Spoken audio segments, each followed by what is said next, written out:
सब लोग जानते हैं जो सरकार लिख के देती है वही राजपाल जी जो है पढ़ते हैं। 2015 वाली सरकार थी का भाषण उन्होंने पढ़ा है कि 2017 वाला का पढ़ा है। अच्छा होगी तो एक एक जो है पोल हम लोग सरकार का खोलेंगे। विधानसभा सत्र के दौरान नेता प्रतिपक्ष तेजस्वी यादव ने पत्रकार से बातचीत करते हुए सत्ता पक्ष पर जमकर कटाक्ष किया। जी हां, उन्होंने कहा कि हम सुप्रीम कोर्ट को धन्यवाद देते हैं कि सुनील सिंह वाले मामले पर उन्होंने इतनी अच्छी फैसला लिया और जिन लोगों ने दल बदल किया है उनके खिलाफ हम कोर्ट नहीं जाना चाहते हैं। हम चाहते हैं कि विधानसभा में ही उनका फैसला हो जाए क्योंकि लोकतंत्र का यह एक मंदिर है।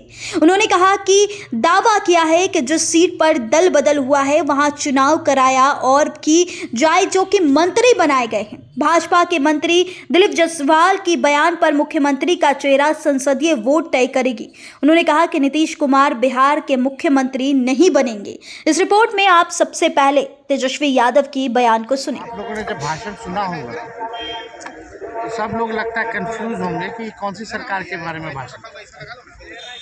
ये 2015 वाली सरकार थी का भाषण उन्होंने पढ़ा है कि 2017 वाला का पढ़ा है कि 20 वाले का पढ़ा है कि 22 वाले का पढ़ा है कि 24 वाले का पढ़ा है। आप अगर पूरा भाषण देखें तो आखिर कौन सा सरकार के बारे में इन्होंने भाषण पढ़ा।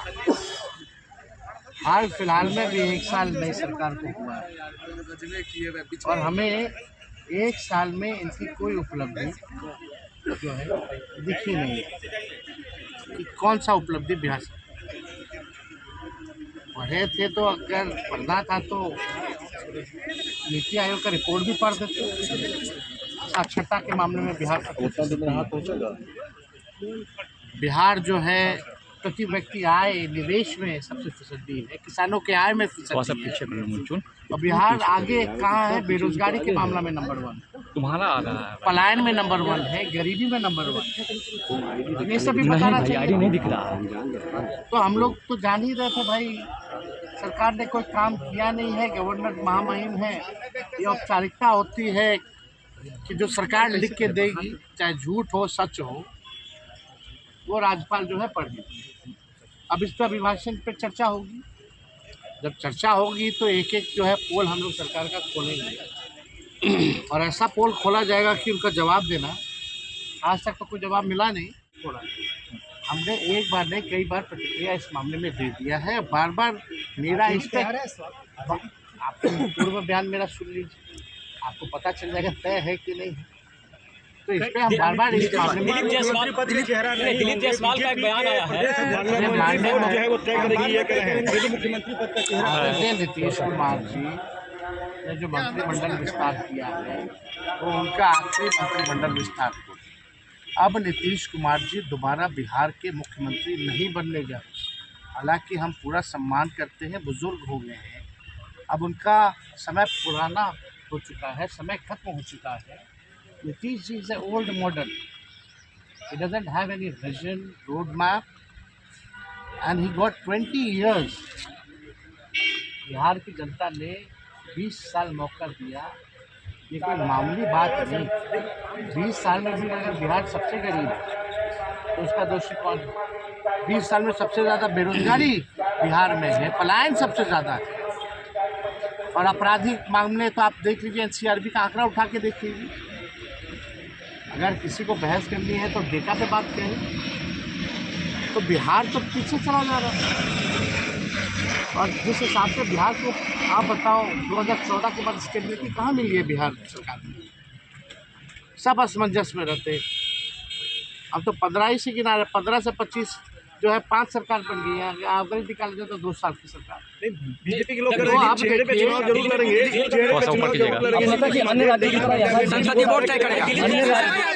बीजेपी का एकमात्र मकसद है कि जनता दल यूनाइटेड पार्टी को कब्जा लो और जो लोग जनता दल यूनाइटेड को नीतीश कुमार ने कमान दिया है, ये साफ दिखाता है कि निर्णय लेने लायक नीतीश कुमार जी अब नहीं रहेंगे। जो भाजपा ही है, संघी है, उसको कमान दे रखा है। सबकी डीलिंग हो चुकी है भाजपा से। नीतीश जी का अब खेल ये लोग समाप्त कर रहे हैं।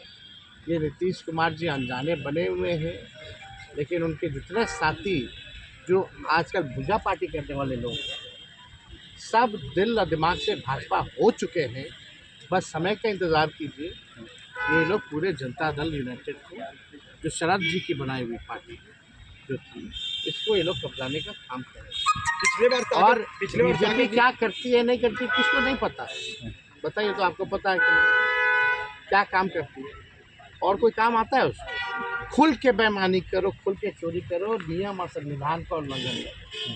This is the weapon of BJP. They have all the institution in their pocket. कितना इंस्टीट्यूशंस है, कॉन्स्टिट्यूशन इंस्टीट्यूशन है, सब पॉकेट में। Election commission is the cheerleader of the BJP. और इस बार चीयर लीडर कितना भी चीयर करेगा बीजेपी का बिहार में, बिहार की जनता कुत्ता गाड़ करके लंबे सत्र में हम सब लोग अपेक्षा करते हैं कि सही ढंग से जो है हाउस चले। लेकिन आप लोगों ने स्थिति देखी होगी, कोई हाउस में नियम या संविधान का पालन नहीं कर रहा, बल्कि विपक्षी जो है बार बार आसन से आँख खोल के देखने को कह रहा है कि आपके सामने कोई संविधान का या नियम का उल्लंघन कैसे कर सकते हैं। आज लगभग कई दिन हो गए, साल भर हो रहा है और अब तक कार्रवाई नहीं की। स्पष्टीकरण पूछा गया लेकिन कोई जवाब मिला नहीं है, तो क्या ये आसन का अपमान नहीं है? जो भी विधायक अब उधर बैठाना तो बैठाओ ना भाई, लेकिन किस नियम के और किस संविधान के नियम के हवाले आप बैठा? सबका सीट जो है लोकेटेड होता है। अगर हम लोगों ने व्हिप के खिलाफ अगर किसी ने उल्लंघन किया है तो वो नियम में बना है कि उल्लंघन होगी। अगर कोई कंप्लेंट करेगा, पार्टी अगर कंप्लेंट करती है तो उस पर कार्रवाई होनी चाहिए, तो कार्रवाई भी नहीं होती। हमारे सदस्य की सदस्यता छीन ली जाती है और विलम्ब। MLC सुनील सिंह केवल पलटू राम कहने पे उनकी सदस्यता छीनी जा सकती है। यहाँ व्हिप का उल्लंघन हो रहा है, डेली सदन को शमशान किया जा रहा है, आसन के नीचे खेल हो रहा है, तो सदस्यता नहीं छीनी जा रही। तो मेरा ये कहना है कि संविधान सत्ता पक्ष के लिए कुछ और है क्या, नियम सत्ता पक्ष के लिए कुछ और है क्या, और विपक्ष के लिए कुछ और है क्या? वो तो हम धन्यवाद देते हैं उच्चतम न्यायालय को कि सुनील सिंह जी के मामले में जो है जो तानाशाही जिस प्रकार से सदस्यता ली गई, तुरंत सुप्रीम कोर्ट ने न्याय किया, जस्टिस किया और न्याय मिला। लेकिन भाई उस सदन का तो हो गया, कोर्ट जाना पड़ा। तो हम देखिए बिहार विधानसभा के मामले में हम पे बड़ा दबाव है, लोगों का कहना कि कोर्ट जाइए उन विधायकों के खिलाफ। हम कोर्ट नहीं जाना चाहते, हम चाहते हैं कि ये लोकतंत्र का मंदिर पवित्र रहे, जिन लोगों ने दल बदल किया इस पर कोई दाग ना लगे। लेकिन ये बात तो जो लोग आसन पे बैठे हैं, जो सत्ता पक्ष में, ये तो तानाशाही नहीं तो और क्या है? आप मंत्री की जगह दे करके उनको बैठाने का काम करो। अरे कराओ बाई इलेक्शन उनके सीट पर, फिर उनको जिताओ, फिर मंत्री बना के बैठा दो, कर सकते हो, ये तो नियम है। अगर कोई भी हमारे 3-4 सदस्य उल्लंघन किए हो जो लोग, तो भाई कार्रवाई होनी चाहिए, पार्टी कार्रवाई करती है। व्हिप का मतलब क्या होता है? यानी व्हिप का कोई मतलब नहीं, तो इस व्यवस्था को आप रखिए, क्यों हटा दो? तो देखिए अगर सिटिंग अरेंजमेंट में ही ये हाल है तो विपक्ष तो संविधान और नियम और लोकतंत्र को बचाने के लिए हमेशा आवाज़ उठाएगी। विशांत की चर्चा बड़ी हो रही है, अब हो गया, अब तो हम बोल के नेता भी कह रहे हैं कि आप